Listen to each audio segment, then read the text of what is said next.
सुप्रभात बच्चों, कैसे हैं आप सब। उम्मीद करती हूँ आप सब अच्छे होंगे। तो बच्चों, आज की कक्षा में हम पढ़ने वाले हैं अध्याय नंबर 11, जिसका शीर्षक है मुहावरे एवं लोकोक्तियां। तो सबसे पहले हम जानेंगे मुहावरे क्या होते हैं।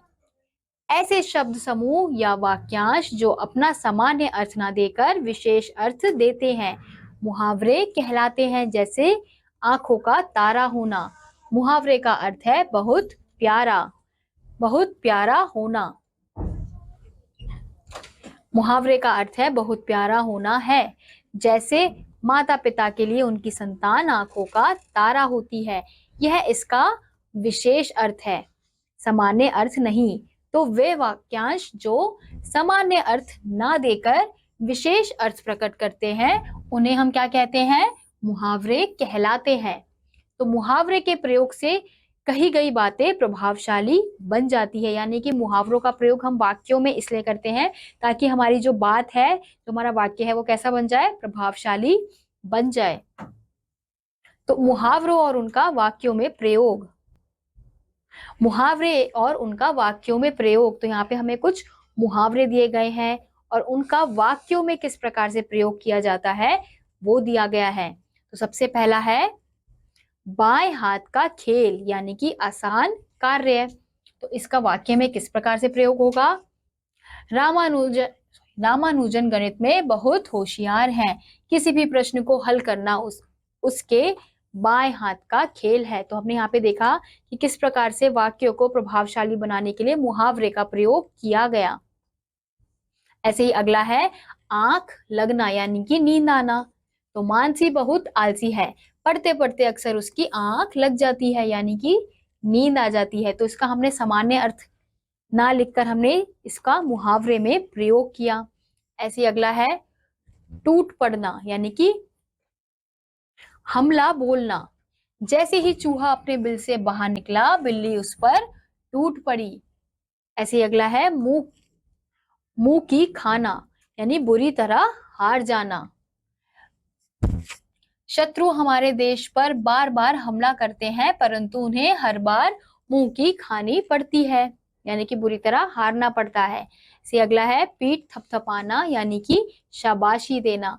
कक्षा में मनप्रीत के प्रथम आने पर अध्यापक ने गर्व से उनकी पीठ थपथपाई, यानी कि उन्हें शाबाशी दी। ऐसे ही अगला है आंखों के आगे अंधेरा छाना, यानी कि कुछ समझ ना आना।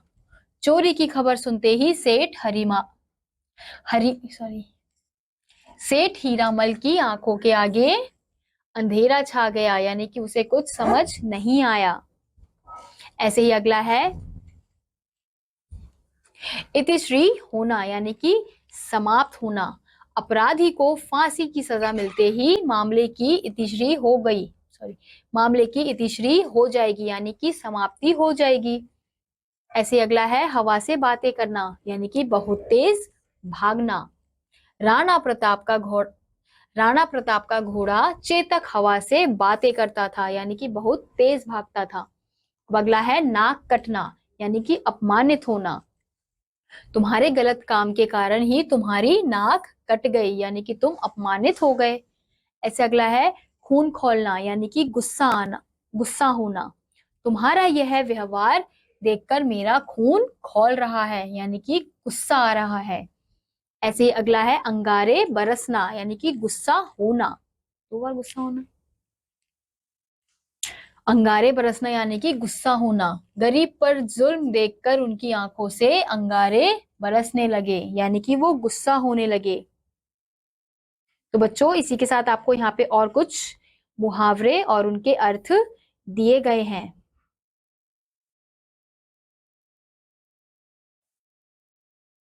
जिन्हें आप पढ़कर समझ सकते हैं। अब अगला है हमारा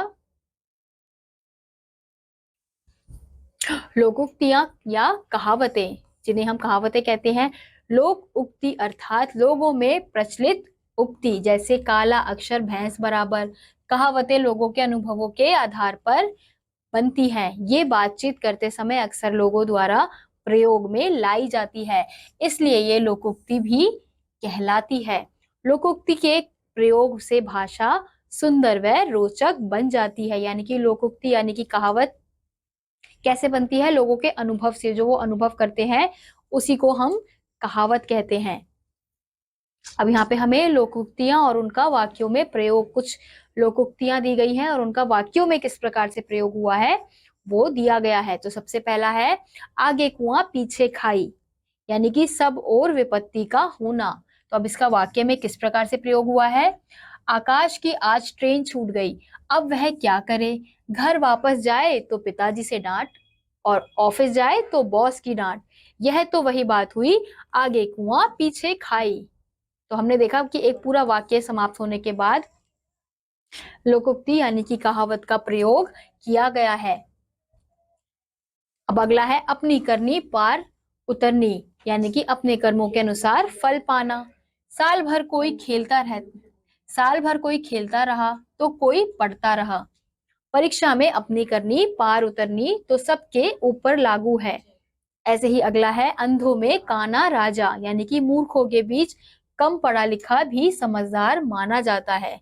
हमारे गांव में एक कंपाउंडर की ही लोगों का इलाज करता है, सुना है अंधों में काना राजा। ऐसे ही अगला है अंधी पी से कुत्ता चाटे। कमाए कोई खाए कोई, यानी कि हमारे देश के किसान दिन रात मेहनत करते हैं और नेता मौज उड़ाते हैं, तभी तो कहा गया है अंधी पी से कुत्ता चाटे। ऐसे ही अगला है मुंह में राम बगल में छुरी, ऊपर से मित्रता मन में शत्रुता। इसका वाक्य में प्रयोग किया गया है अतुल की मीठी मीठी बातों में ना आना, वह कभी भी धोखा दे सकता है। उसका यही सिद्धांत है, मुंह में राम बगल में छुरी। ऐसे ही अगला है जैसी करनी वैसी भरनी, यानी कि कार्य के हिसाब से फल मिलना। रूपा ने सारा साल खेल कूद में बिता दिया, इसलिए परीक्षा में उसके अच्छे अंक नहीं आए। इसे कहते हैं जैसी करनी वैसी भरनी। ऐसे ही अगला है कहाँ राजा भोज कहाँ गंगू तेली। दो असमान व्यक्तियों की तुलना। यह तुम क्या कह रहे हो? इंजीनियर की तुलना एक साधारण ऑपरेटर से कर रहे हो। यानी कि कहाँ राजा भोज कहाँ गंगू तेली। ऐसे ही अगला है खरबूजे को देखकर खरबूजा रंग बदलता है, यानी कि संगति का प्रभाव अवश्य पड़ता है। अमर को देखकर अंकुर भी अब शैतानियां करने लगा है, इसे ही कहते हैं खरबूजे को देखकर खरबूजा रंग बदलता है। अब अगला है जल में रहकर मगर से बैर। अपने से शक्तिशाली से बैर करना हानिकारक होता है। जिसकी नौकरी करते हो उसी के विरुद्ध बोलते हो, क्या तुमने सुना नहीं है? जल में रहकर मगर से बैर नहीं करना चाहिए। ऐसे ही अगला है थोथा चना बाजे घना, यानी कि ओछा व्यक्ति सदा दिखावा करता है। आशुतोष दिन भर मेहनत करने की जितनी बातें करता है वह उतना ही आलसी है, जानते नहीं थोथा चना बाजे घना। तो बच्चों इसी के साथ आपको यहाँ पे कुछ और लोकोक्तियां और अनेक अर्थ दिए गए हैं, जिसे आप पढ़कर समझ सकते हैं। अब यहाँ पे आपको कुछ विशेष जानकारी दी गई है। कहावतें अपने आप में पूरी होती हैं, जबकि मुहावरे वाक्यांश होते हैं। लोकोक्तियां लोगों के अनुभव पर आधारित होती है। इसी के साथ आज का